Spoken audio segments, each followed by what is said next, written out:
Continuando o vídeo do Rafael Pablo aqui, que saiu sozinho, não sei o que acontece, né? Ele tá tentando explicar uma coisa que é verídico na escritura. Ele tá querendo negar isso que é verídico na escritura. São Paulo ora pelo seu amigo. Segundo Macabeu, estaria orando ele pelo aqueles que morreram na guerra. E o livro de Macabeu, ele é inspirado sim. Certo? Não está falando do purgatório. Nem se você fizer uma interpretação hiper, mega, power criativa, você consegue visualizar aqui em 1 Coríntios 3 uma possível defesa da existência do purgatório. Aqui simplesmente é analfabetismo funcional. É não ler o texto e não deixar o texto falar por si mesmo. É eu ir para o texto e empurrar dentro do texto aquilo que eu gostaria que o texto falasse. Nossa, é isso doutor, que hein? os católicos fazem nesse texto aqui e eu quero provar com esse vídeo. Não faz, por isso que tem um magistério, meu querido. Vocês que querem empurrar a goela abaixo, que negar esse texto, que é veridicamente da escritura. O dogma purgatório vem da escritura. Simples. O magistério. Não é a interpretação pessoal nossa. Tanto que, ó, os pais lá na primeira igreja primitiva, como Tertuliano, como... Olha só. Já acreditavam no purgatório. Quem é você diante desses caras? Olha só. Uma resumida aqui, um resuminho que eu fiz aqui. Um estudo, né? Olha só. Santo Tomás de Aquino, ele debruçou nesse texto. Olha só, Mateus 5, 25, 26, ó. Quem é Santo Tomás de Aquino? Para Rafael Pablo, para Lucas, os caras querem saber mais que o Santo Agostinho, Santo Ambrósio, Santo Irineu, Santo Tomás de Aquino, os caras querem saber mais. São os sucessores dos apóstolos. Esse dogma do purgatório não é a invenção da Idade Média, etc., desses padres TL. Não, meu irmão. Vem lá do 1º século. Muito antes de você nascer. Olha só, ele vai explicar sobre esse texto. Ó. Ele diz assim, ó. Pelas almas que estão no céu, a gente não reze, porque já está no céu. Não precisa de oração, porque já estão ressurretos.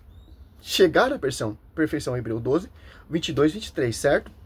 Já estão na glória, né? Pelos que estão no inferno, não adianta. Igual ali a parábola que eu cito aqui. Lucas 16, 19, 31. Já estão no inferno. Não tem como mais, meu querido. Reze por eles. Elas já foram condenadas. Então, para quem a igreja reza, né? Por aqueles que já estão nessa prisão. Como Paulo diz ali em 1 Coríntios 3, 12 ao 15. Que o Rafael Pablo está negando com essa cara de pau. Até o último centavo. Qual é o nome dessa prisão? Purgatório, porque o céu não é uma prisão, é a morada dos eleitos, dos redimidos, certo? E o inferno é uma prisão, que dali não vai sair mais. Olha só, Santo Tomás de Aquino. Olha só, toda a tradição da igreja, desde o Tertuliano, ano 220, enxergou esses versículos como purgatório. Mateus 5, 25, 26. Outro texto aqui, em Mateus 12, 31, ó, São Gregório Magno.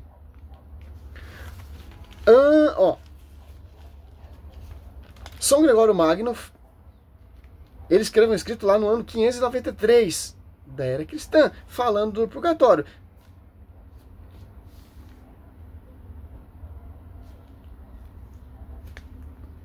Em 1517, Lutero fez reforma. Quase 100 anos, 1000 anos antes, já falava do purgatório. Lucas 12, 42. Então, meu irmão, não tem o que. Se você for estudar mais dos pais da igreja, aqui só o resumo, meu querido. É só o resumo. Para a gente entender.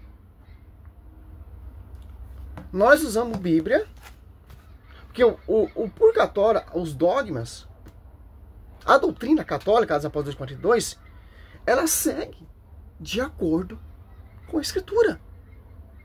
Ou, além, mais além, a Igreja Católica segue corretamente a Escritura, do mesmo jeito que foi inspirado pelos primeiros cristãos. Da mesma maneira que o Espírito Santo inspiraram os primeiros cristãos. Mateus 28, 21, o Espírito Santo assiste a igreja, o Espírito Santo não muda, meu querido. Onde tem cursilho? Atos 15, ali você vê o cursilho de Jerusalém. Vai seguindo. Tem um cursilho para definir a verdade celeste, que será conhecido pela a igreja. Eu fico triste porque as pessoas dão ouvido para qualquer cocô, qualquer pensamento fora da caixinha, pensamento fora da igreja, fora da escritura. Tá valendo, pô. E as pessoas aceitam de bom agrado. Esquece e despreza a palavra. Mas tá bom, tá amplo para você entender. Vamos ver mais um pouquinho. Ó, no começo o cara já tá... Nesse texto aqui, eu quero provar com esse vídeo. E eu vou fazer isso, vou provar... Fala demais, pô. E não prova nada. Nada de purgatório, respondendo 3 perguntas que o vídeo do Ariel Lázaro deixou no ar a respeito do purgatório. E eu já adianto que não vai sobrar pedra sobre pedra. Simplesmente é inacreditável tentar empurrar... Sabe que eu fico triste? Aí eu peço um like, eu peço para os católicos divulgar meu trabalho, dar um apoio. Não tem respaldo, são poucos. Aí vai lá nos meus comentários, vários protestantes xingando. E eu agradeço aqueles que dão crédito à minha pregação. Que eu deixo de fazer o que eu gosto para ter esse tempo para estudar, para mostrar a verdade, distorções protestantes. Olha só, quanta visualização? 1 milhão de visualização. Ou não, 11 mil visualização. Visualização. Essa mentira. Já monetizou o canal dele, já tá... Tipo, tá trabalhando, né, pra obra. Tá recebendo uma renda com essa mentira. Por isso que nós temos que defender a nossa fé. Os caras defendem a fé deles destruindo, degrinindo a igreja. Nós pregamos do jeito certo, da mesma maneira que foi pregado e anunciado, porque nós não somos divisões. Nós amamos a esposa do Senhor. E oramos pelos aqueles que estão ali nessa prisão, pedindo oração, precisando de oração, etc, etc, etc. Dentro desse texto, qualquer conceito da existência do purgatório. Vamos lá, eu vou responder a 3 perguntas aqui nesse vídeo para o Ariel Lázaro. A primeira pergunta é: será que existe algum texto bíblico, mesmo uma única passagem bíblica, que qualquer protestante precisa da Igreja Católica para interpretar? Será que existe alguma passagem que nós precisamos dessa interpretação criativa da Igreja Católica para que ela faça? Efésios 3:10, 2 Pedro 1:20. Ou, ainda mais, Mateus 16, sobre ti para edificar a minha igreja. Atos Apóstolos 2:10, o Espírito Santo nessa igreja. Tem um magistério. Coluna sustentáculo da verdade. Paulo, quando se converte, vai lá em Jerusalém reconhecer sua graça, as colunas. Para reconhecer a sua graça, para não ter caminhado em vão. Então, aonde me mostra só a escritura? A verdade será conhecida pela sua escritura. Me mostra onde que a verdade será conhecida por essas divisões. A Bíblia proíbe divisão. Então, por que vocês estão fundando divisão? Que a Bíblia condena. Abomina. Tanto Paulo condena também. 1 Coríntios 1:10. Filipenses 2:2. 2 Coríntios 4 irão surgir pessoas pregando outro Jesus por inspiração de outro espírito. Então, meu querido, vem com esse papo furado pra cima de mim. Eu vou responder. Será que o apóstolo... Aqui, ó, pra você. É ruim que eu vou deixar minha igreja para ir pra uma divisão. Paulo era esquizofrênico a ponto de estar falando sobre uma determinada coisa, introduzir um outro assunto no meio de um versículo e depois voltar a falar daquela coisa que ele já estava falando antes? Porque as interpretações católicas para sustentar dogmas e invencionices católicas é basicamente isso. Toda vez que você vê uma invencionice católica, você vai ver que eles vão utilizar textos onde o autor do texto vai parecer um esquizofrênico. Olha só, ele quer explicar, falar do texto para depois ler o texto para você cair na ideia dele, no argumento. Ele está preparando você para acreditar no erro dele. Você já percebeu como ele já começou o vídeo? Preparando você para cair na lábia desses caras. Romanos 16, 17, 18 já diz. Olha só. Escritura. Olha, ó, Romanos 16, ó. 18. Esses tais não servem Cristo, nosso Senhor, mas o próprio ventre, com palavras adocicadas, ó. Linguagem nojenta para enganar os corações simples. Olha só. Olha o 17. Roga você, irmãos, que desconfiem daquele que causa divisões. Escândalo, apartando-se da doutrina. Ó. Recebeste, evitai-o. Você tá entendendo, né? Não tô atingindo a pessoa dele. É essa farofa dele aí. Textos onde o autor do texto vai parecer um esquizofrênico. Ele está falando sobre um assunto, de repente, assim, no meio de um versículo, ele coloca uma mensagem subliminar e aí ele volta a falar do assunto que ele estava falando. Então, é quase como se os autores bíblicos, e principalmente o apóstolo Paulo, sofresse de algum tipo de esquizofrenia. E em terceiro lugar, eu quero, obviamente, abarcar a ideia lá do texto de 1 Coríntios 3, de 11 a 15. Será que essa passagem, mas mesmo que de maneira criativa, hiper, mega, power criativa, o apóstolo Paulo estaria falando de purgatório? Será que essa passagem dá qualquer indício para que nós creiamos nessa invencionice católica chamada purgatório? Pois bem, essas são as 3 perguntas que eu vou responder aqui nesse vídeo. Vamos lá, vamos ver o vídeo completo agora do Ariel e eu vou encerrar aqui porque eu vou fazer outro vídeo em cima disso. Olha só. 1 Coríntios, ele falou que Paulo uma hora ele fala uma coisa, outra hora ele fala outra. Esquizofrênico, né? Não, cara. Paulo está cheio do Espírito Santo, certo? Olha só, 11, ó. Aqui já cai por terra seus fundamentos. Quando ao fundamento ninguém pode pôr outro, diverso daquele que já foi posto, Jesus Cristo. Ó, não se pode colocar outro fundamento já qual foi posto. Jesus Cristo, Efésios 2:20, edificar seu fundamento dos apóstolos e profeta tendo por pedra de ângulo Cristo. Aqui ele está falando que não pode colocar outro fundamento, além já qual foi posto. Tem um magistério. A verdade será conhecida por esse magistério, por esse fundamento, por essa revelação. Magistério. Disso que São Paulo está falando. Agora, se alguém edifica sobre este fundamento com outro, ouro com prata, ou com pedra preciosa, com madeiras, ou com ferno, ou com palha. Olha só. Aqui ele está falando, simples entender isso, tranquilamente.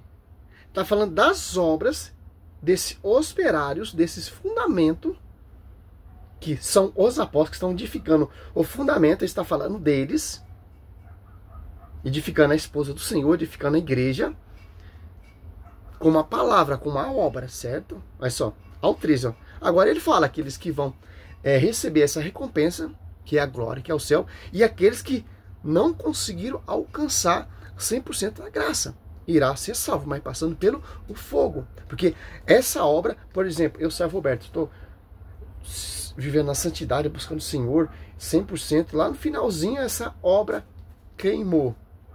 Vou para o inferno? Não. Vou ser salvo, passando de alguma maneira pelo fogo. Bem simples. A obra de cada um aparecerá o dia do julgamento, e irá demonstrá-lo, será descoberto pelo fogo. E o fogo provará o que vale o seu trabalho, ó. Trabalho de cada um. Olha só. Trabalho o quê? Pregando, 100% de santidade. Céu, recompensa. Pegou fogo. Fui provado. Fui cheio de santidade. Glória. Certo? A morada dos santos, dos justos, dos eleitos. Porque eu cheguei à perfeição. O 14. Se a construção resistir ao construtor, receberá a recompensa. Ó, recebeu a recompensa. Céu. Se pegar fogo, arcará com danos. Ele será salvo. Porém, passando de alguma maneira através do fogo. Olha só que interessante. Bem simples, bem claro, para você se entender o texto. Porque Paulo, ele sabe que ele está em santidade. Olha só.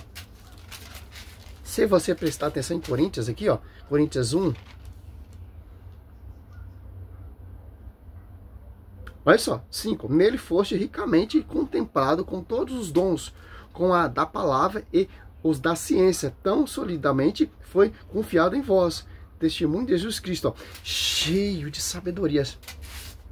Olha só. A 2 Coríntios 2, você vai vendo ali Paulo. Nossa, sabedoria revelada. Você vai ver, pô. Aqui o próprio Espírito Santo te dando uma oportunidade para você entender que quando você serve com o Senhor com todo o seu coração, buscando a santidade, por isso que Paulo fala lá em 1 Coríntios 1 e 2, seja meus imitadores. Ali a comunidade de Corinto imitava Paulo. Para chegar a esse grau, para passar pelo fogo e o fogo arcar com danos. Pegou fogo? Foi provado pelo fogo? Olha só, 13. A obra de cada um, ó, aparecerá no dia de julgamento. Irá demonstrá-lo. Será descoberto pelo fogo. E o fogo provará o que vale o seu trabalho. Ó. Ele está falando da obediência e amor ao reino, à sua igreja. Olha só. Você levou uma vida toda de santidade. Lá no finalzinho você desanimou, tropeçou, vai ser salvo, mas passando pelo fogo. Não tem como, cara. Os caras, eles querem... Por isso que muitos estão apostatando da fé, pô. Por causa disso aí, ó. O propósito do cão é isso, divisão, pô. Gálatas 1:7. São apenas pessoas que semeiam a confusão. Confusão contra quem? Contra os dogmas, contra a igreja. Usando esses falsos profetas. É falso profeta, pô. Falsos discípulos. De vez de defender a igreja, amar a igreja, vai e funda outra igreja. Simples, meu irmão. Salve Maria. Se você já serve o missionário Roberto, tem. Só não vou fazer mais vídeo porque eu vou sair agora. Porque dá vídeo para o dia todo, pô. Os pais, primeiros cristãos ali, acreditavam no purgatório, pô. Tanto no Velho Testamento e no Novo Testamento. Salve Maria. Se você serve o missionário Roberto.